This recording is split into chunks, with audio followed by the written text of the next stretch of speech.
mo dúpẹ́ tún ti pé lọ́dún o ọlọ́wọ́n ọba dúpẹ́ ó ṣeun.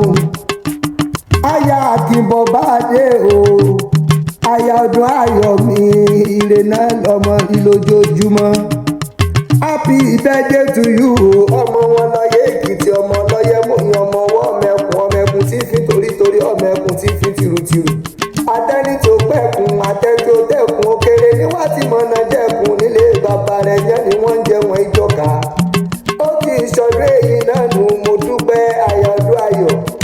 ó ṣe ìṣọ̀jọ́ bí náà ló tún ṣe pé ìyàwó ọkùnrin àbíró obìnrin àbíyè. wá pẹ́ lọ dẹ́dẹ̀ ọkọ̀ ayé onílé ọkọ̀ onídìí ẹrù rẹ̀ lágbára lọ́wọ́ ọba.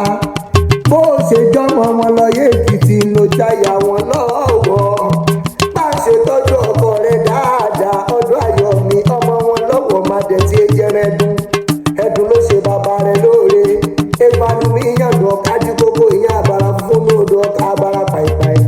ọlápọ̀ ìdásán mẹ́kọ̀ọ́ lọ́wọ́ wọn bá mẹ́kọ̀ọ́ lọ́kàn lọ yé èkúrú bí bàbá rẹ̀ bá sọ́gbódìlé asọ́gbẹ́dì ìgboro asọ̀dẹ̀dẹ̀ pírímù lẹ́gọ̀ọ́. máa bá ń tọ́jú ọkọ rẹ̀ dáadáa mọ́ dídá sí lẹ́nu kọ́ mọ́ rírì aya rere tọ́fẹ́. arẹwà lóbìnrin ó mọ̀ lẹ́sẹ̀ bí aláàrí. èyí fún jòwé èyí mẹ́nugbọ́n ara gbá sọ̀rọ̀ ẹni gbogbo ọkùnrin rí. wọ́n ní ìbéèrè yóò bàjá yẹn ni ẹ bàjẹ́ kó jálè ẹni. long life and prosperity mo dúpẹ́ aya ọdún ayọ̀ ìgbà ọdún ẹni ló fi ṣe láyé.